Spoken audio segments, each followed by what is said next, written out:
ಆಗಮಿಕರ, ಅರ್ಚಕರ ಮತ್ತು ಉಪಾಧಿವಂತರು ಅಂತ ಹೇಳಿದ್ರೆ ಎಲ್ಲ ಕೆಲಸ ಮಾಡೋರು ದೇವಸ್ಥಾನಗಳಲ್ಲಿ. ಅವರ ಸಂಘದ ಅಧ್ಯಕ್ಷ ನಾನು. ಈಗ ಇದನ್ನು ಸ್ಥಾಪನೆ ಮಾಡಿದವರು ನಮ್ಮ ಮಾನ್ಯ ಮುಖ್ಯಮಂತ್ರಿಗಳಾಗಿದ್ದಂಥ great one and only R ಗುಂಡರಾಯರು.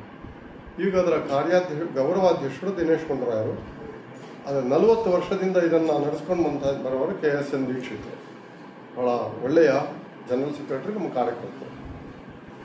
ನಾವು ಸರ್ಕಾರದ ಜೊತೆ ವಾದ ಮಾಡಿ ಹೋರಾಟ ಮಾಡಿ ಇತ್ತೀಚೆಗೆ ಅನೇಕ ಸೌಲಭ್ಯಗಳನ್ನು ಈ ದೇವಸ್ಥಾನಗಳ ಉದ್ಯೋಗಿಗಳಿಗೆ, ನಾನು ಅವರನ್ನು ಏನು ಕರಿತೀನಿ ಅಂದರೆ ದೇವಶ್ರಮಿಕರು ಅಂತ ಕರಿತೀನಿ, ಅವರಿಗೆ ಅನುಕೂಲ ಆಗುವಂಥ ಕೆಲವೊಂದು ಮುಖ್ಯವಾದಂತಹ ವಿಷಯಗಳು ಮಾಡಿದ್ರು. ಇಷ್ಟರವರೆಗೆ ತಸ್ತಿ ಕೊಟ್ಬಿಟ್ರೆ ಆಯಿತು ಅಂತಿತ್ತು.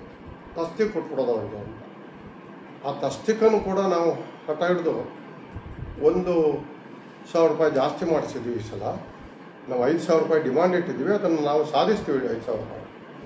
ಹಾಗಾದರೆ ಅವರಿಗೆ 10,000 ರೂಪಾಯಿ ತಿಂಗಳಿಗೆ ಬರ್ತದೆ. ಇಷ್ಟರವರೆಗೆ 60,000 ಬರ್ತಾಯಿತ್ತು, ಈಗ 72,000 ವರ್ಷಕ್ಕೆ, ಅಂದರೆ 6,000 ರೂಪಾಯಿ. ಅದಲ್ಲದೆ ನಮ್ಮ ಹೋರಾಟ ಇದೆ, ಪೂಜಾ ದ್ರವ್ಯಗಳಿಗಾಗಿಯೂ ಕೂಡ ನೀವು ಟೆಂಪಲಿಗೆ ಕೊಡಬೇಕಾಗುತ್ತೆ. ನಮ್ಮ ಮೇಜರ್ ಫೋಕಸ್ ಇರೋದು ಸಿ ದೇವಸ್ಥಾನಕ್ಕಿದೆ. ಯಾಕಂದರೆ ಕರ್ನಾಟಕದಲ್ಲಿ 38,000 ದೇವಸ್ಥಾನಗಳು ಮುಜರಾಯಿ ಇಲಾಖೆಯಲ್ಲಿದೆ. ಅದರಲ್ಲಿ ಸುಮಾರು 2,000 ದೇವಸ್ಥಾನಗಳು ಮಾತ್ರ ಎ ಮತ್ತು ಬಿ ಇರುವಂಥದ್ದು. 36,000 ದೇವಸ್ಥಾನಗಳು ಗ್ರಾಮೀಣ ಪ್ರದೇಶಗಳಲ್ಲಿ, ಕೆಲವಕ್ಕೆ 1,000 ವರ್ಷದ ಇತಿಹಾಸ ಇದೆ. ಅಲ್ಲಿ ನಮ್ಮ ಧರ್ಮದ ಮೂಲ ಬಿಂದುವಾಗಿ ಅಲ್ಲಿ ಕೆಲಸ ಮಾಡ್ತಾ ಇದ್ದಾರೆ ಸಿ ದೇವಸ್ಥಾನಗಳು. ಈ ಸಿ ದೇವಸ್ಥಾನಗಳು ಎಲ್ಲ ಜನಾಂಗದ ಅರ್ಚಕರು ಇಲ್ಲಿ ಇದ್ದಾರೆ. ದಲಿತರು ಇದ್ದಾರೆ, ಲಿಂಗಾಯತರಿದ್ದಾರೆ, ಒಕ್ಕಲಿಗರಿದ್ದಾರೆ, ಎಸ್ ಟಿ ಸಮುದಾಯದವರಿದ್ದಾರೆ, ಬ್ರಾಹ್ಮಣರಿದ್ದಾರೆ. ನಮ್ಮ ಸಂಘದಲ್ಲಿ ನಾವೆಲ್ಲರನ್ನು ಸೇರಿಸಿದ್ವಿ. ಇತ್ತೀಚೆಗೆ ನಾವು ಬೆಂಗಳೂರಿನಲ್ಲಿ ಬೃಹತ್ ಸಮ್ಮೇಳನ ಮಾಡಿ ಎಲ್ಲ ಮಂತ್ರಿಗಳೆಲ್ಲ ಬಂದಿದ್ದರು. ಅಲ್ಲಿ ನಮ್ಮ ಬೇಡಿಕೆಯ ಪ್ರಕಾರ ಈ ವರ್ಷ 1,000 ರೂಪಾಯಿಯನ್ನು ಜಾಸ್ತಿ ಮಾಡಿದ್ದಾರೆ, ಅಥವಾ 12,000 ರೂಪಾಯಿ. ಒಂದು ವಿಷಯವನ್ನು ಹೇಳೋದಕ್ಕೆ ಬಯಸ್ತೇನೆ. ನಾನು ಸಂಘದ ಅಧ್ಯಕ್ಷನಾಗಿ ಕಾಂಗ್ರೆಸ್ಸಿನ ಸಂಬಂಧಿ ಅಲ್ಲ, ಹೋರಾಟ ಮಾಡ್ತೀನಿ. ಐಡಿಯಾಲಜಿಕಲಿ ನಂದು ಸಂಬಂಧ ಇರ್ಬೋದು. ಕಾಂಗ್ರೆಸ್ ಸರ್ಕಾರವೇ, ಅದರಲ್ಲೂ ಸಿದ್ದರಾಮಯ್ಯನವರೇ 4 ಬಾರಿ 1,000 ರೂಪಾಯಿಯನ್ನು ಜಾಸ್ತಿ ಮಾಡಿದ್ರಿಂದ ಈ 6,000 ರೂಪಾಯಿನಲ್ಲಿ 4,000 ರೂಪಾಯಿಗಳನ್ನು ಜಾಸ್ತಿ ಮಾಡಿದ್ದು ಸಿದ್ದರಾಮಯ್ಯನವರ ಸರ್ಕಾರ. ಅದರಲ್ಲಿ ನಮ್ಮ ವಿಶ್ವೇಶ್ವರ ಹೆಗಡೆ ಕಾಗೇರಿಯವರ ಪಾತ್ರವೂ ಬಹಳ ದೊಡ್ಡದಿದೆ. ಅವರು ನಮಗೆ ಸಹಾಯ ಮಾಡಿದವರು. ಈ ಅರ್ಚಕರ ಹೋರಾಟದಲ್ಲಿ ನಾವು BJPಯವರ ಸಹಾಯ ಕೇಳಿದ್ದೇವೆ, ಅವರು ಮಾಡ್ತಾ ಇದ್ದಾರೆ. ಅದರಲ್ಲಿ ಮುಖ್ಯವಾಗಿ ನಾನು ರಾಜಕೀಯ ಅಲ್ಲ, ಮುಖ್ಯವಾಗಿ ಉಲ್ಲೇಖಿಸಬೇಕು ಆರ್ ಅಶೋಕ್ ಅವ್ರನ್ನ, ಪರ್ಸನಲ್ ಆಗಿ ಸ್ನೇಹಿತರು, ಅವರೆಲ್ಲ ನಮಗೆ ಸಹಾಯ ಮಾಡಿದ್ದಾರೆ. ರಾಮಲಿಂಗಾರೆಡ್ಡಿಯವರು ನಮ್ಮ ಮಂತ್ರಿಗಳಾಗಿ ಅಧಿಕಾರ ವಹಿಸಿಕೊಂಡ ಮೇಲೆ ಅವರು ಬೇಕಾದಷ್ಟು ಒಂದು ಎಂಪ್ಲಾಯೀಸ್ ಮುಖ್ಯ ಕೆಲಸಗಳನ್ನು ತಗೊಂಡಿದ್ದಾರೆ.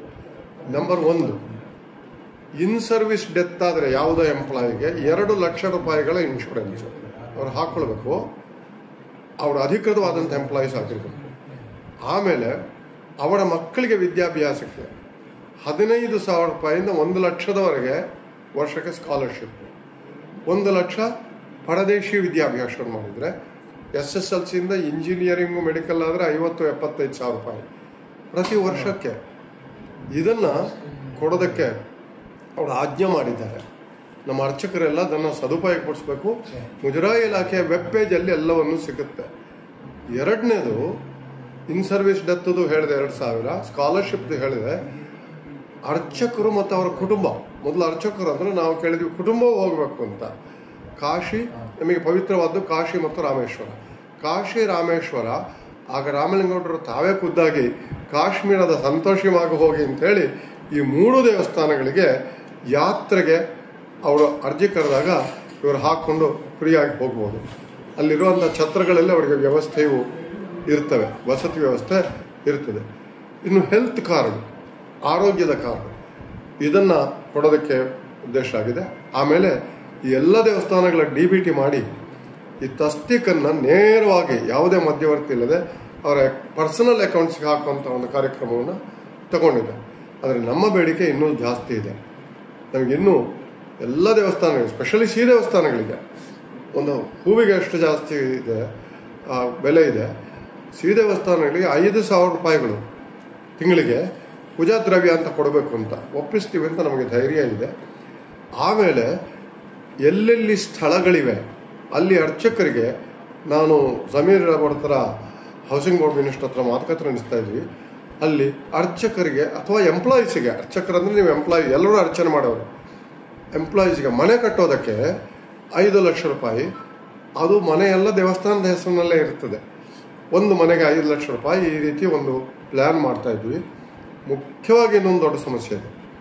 ಕರ್ನಾಟಕ ರಾಜ್ಯದಲ್ಲಿ 1 ಲಕ್ಷ ಎಕರೆಗಿಂತ ಜಾಸ್ತಿ ಇಲ್ಲೀಗಲ್ ಎನ್ಕ್ರೋಚ್ಮೆಂಟ್ ಆಗಿದೆ ದೇವಸ್ಥಾನಗಳದ್ದು.